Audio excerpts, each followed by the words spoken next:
Hey guys, how are you? It's Nostalgia here. Today we're gonna review a new steam locomotive that I built over the last few days. Now, the reason why I came up with this locomotive is because I needed a locomotive of these proportions and this size to match these wagons, the size represented by these wagons that you see here. Now, these two wagons come from these vintage set number 7715. Now, I like a lot these two wagons, but I don't like the locomotive because there's no tender, and this locomotive is too small and a bit too stylized on the look.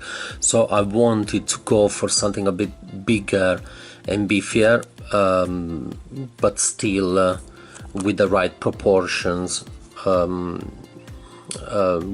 I was gonna put the whole thing together. Why am I pointing this out? It's because I already built this locomotive that you see here and thought that this was going to satisfy my needs, but actually what turned out to be is that this locomotive, and I actually made a review of this one that you see here, and you can see the link down in the description below. This locomotive turned out to be too big to match the size of these wagons, at least in my opinion. So I decided to look around, pull the old locomotive apart and have a look around in the internet about what could have been a good inspiration for me, and this is what came out of it. Now fundamentally, now we're going to review this locomotive, and fundamentally this locomotive is a rearranged version of the vintage locomotive set number 7750 on the top, while on the bottom it's a very it's a rearranged version of a more recent locomotive that was part of a set number 79111, if I'm not wrong. So let's have a bit of a more detailed look at it. Okay, we're gonna start with the tender. So the tender is pretty beefy and it's as big as a locomotive, sorry, as one wagon, and the reason for it is that I'm very short of these red, very rare and expensive buffers.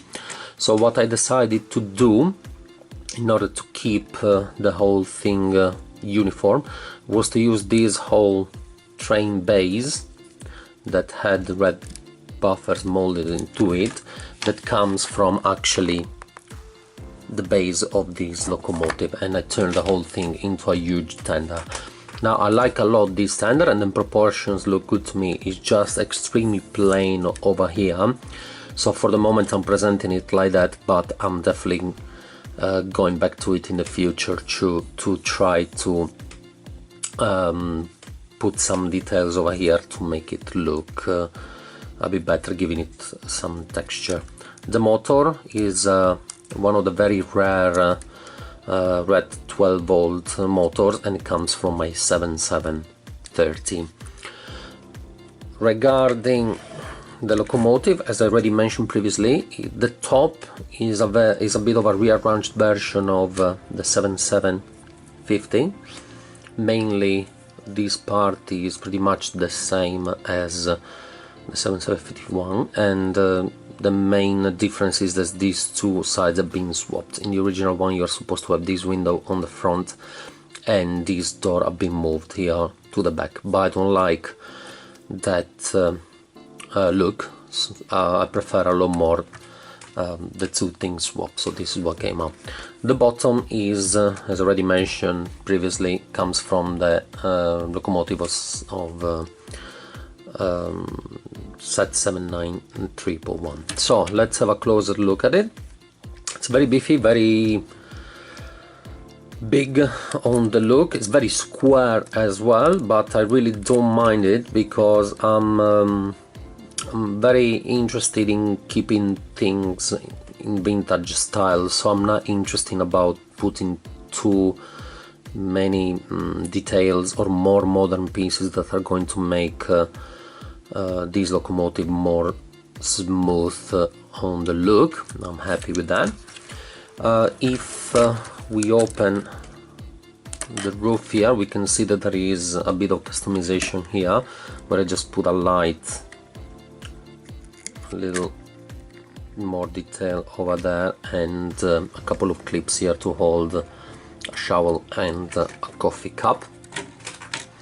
The doors, as you can see, still have the stickers from the 7715, so the whole thing can match the other stickers present on the doors of the wagons. And okay, so the back is open over here, but very similar to, actually not the original 7750 build, but it's inspired by the alternate build that is in the instruction of the 7750 build. And this is the front. The front doesn't open, so there's no chance to have access to the inside to eventually put bricks, electric bricks or light bricks, in order to light these this part as in the original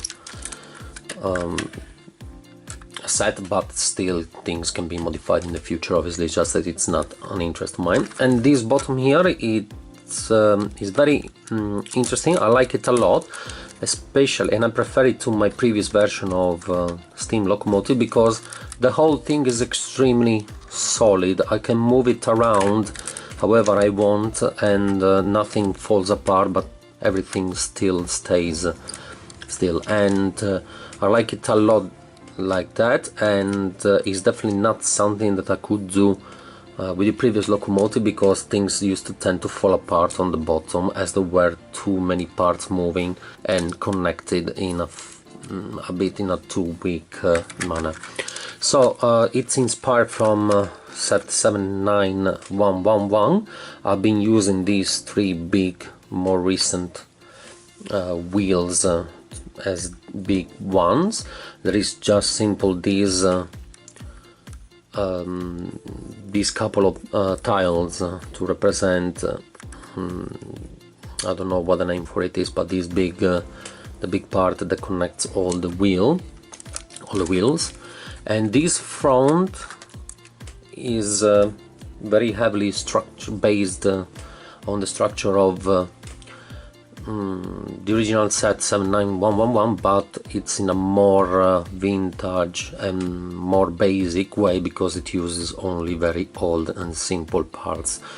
Now the consequence of this is that this whole thing on the front looks very blocky, but still I don't mind, because reminds me a lot of vintage style, and I like that a lot. So even if it is like that, I'm very happy with that, and I will just eventually try to improve it a bit, giving a bit of extra texture over here, but not much more. I honestly do like that, even if it is very square.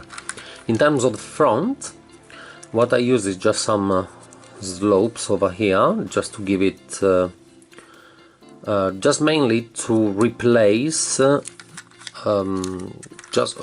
to find some, or let's say that I wanted to put something together that was not going to force me to use another one of these red buffers, also because I didn't have any more available.